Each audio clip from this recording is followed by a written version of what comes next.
Well, weather here in San Francisco, clear, blue sky, no fog, no wind, no rain in the forecast. 90s next week around Thursday. I'll believe it when I see it. So one thing that I've noticed around our neighborhood and other neighborhoods in San Francisco is that people are getting bigger and bigger dogs. They're gigantic. Doberman pinschers, huge black labs that look like bears, really wide in the shoulders.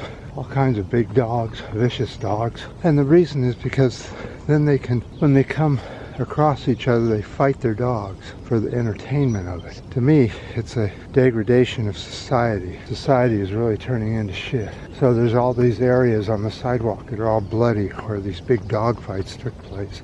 I don't get what people think or why they think violence is entertaining, but they do. It excites them. And a lot of these people that are doing it are females.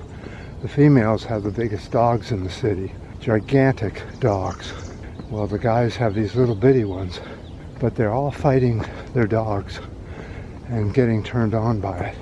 Society is really going to go the days of the Romans when gladiators are fighting and all that.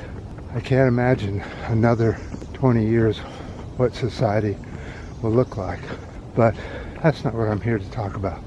Let's go over here and do a video and let's get caught up on what's happening with solar panels and solar power.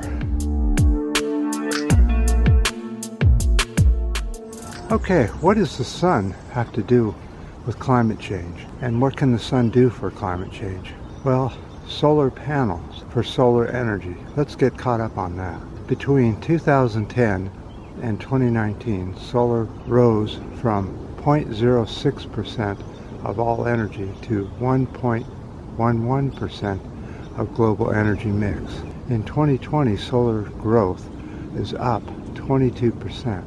Countries that have poured the most money into solar is China, the US, Japan, Australia, and India. That keeps shifting from India to China, back and forth. That's what it is when I just looked it up. Solar technologies are getting more efficient. Most panels today are between 15 to 20% efficiency. That means they can get 15 to 20% electricity out of the sun that hits the panels. Coal power plants release on average of 25 times more emissions than by solar power systems. Just a decade ago, on average, 6 kilowatt systems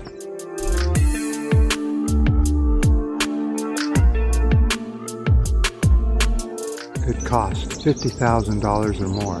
Today, it could cost $20,000 or more per house. That's what they mean by solar systems. If you're putting them on your house to run complete solar and no other energy.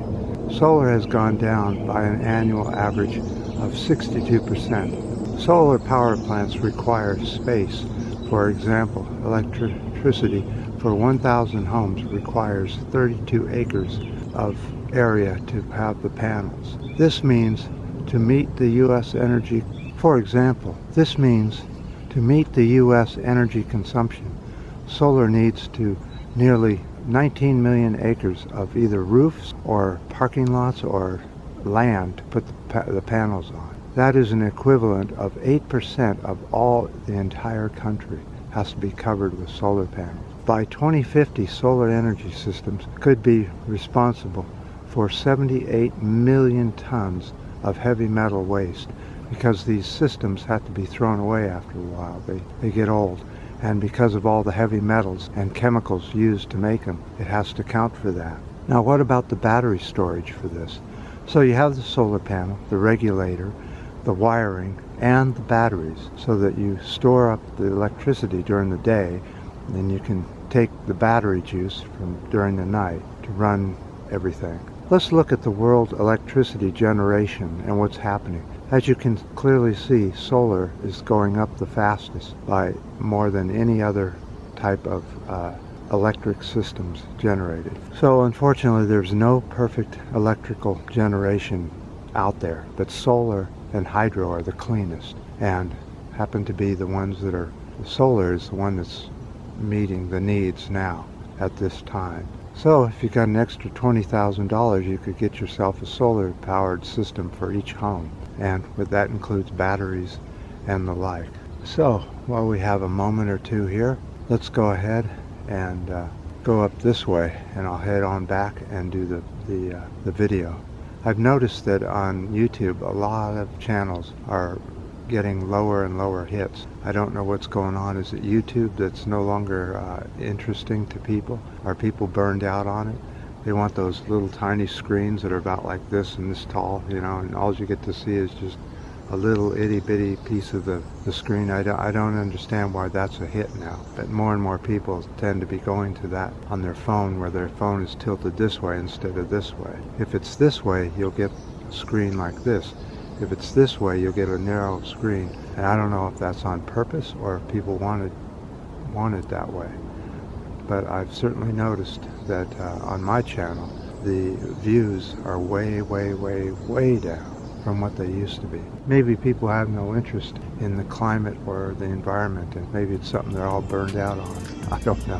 Anyway, I definitely do appreciate your views, your comments, your ups, your downs, your new subscribers. And until next time.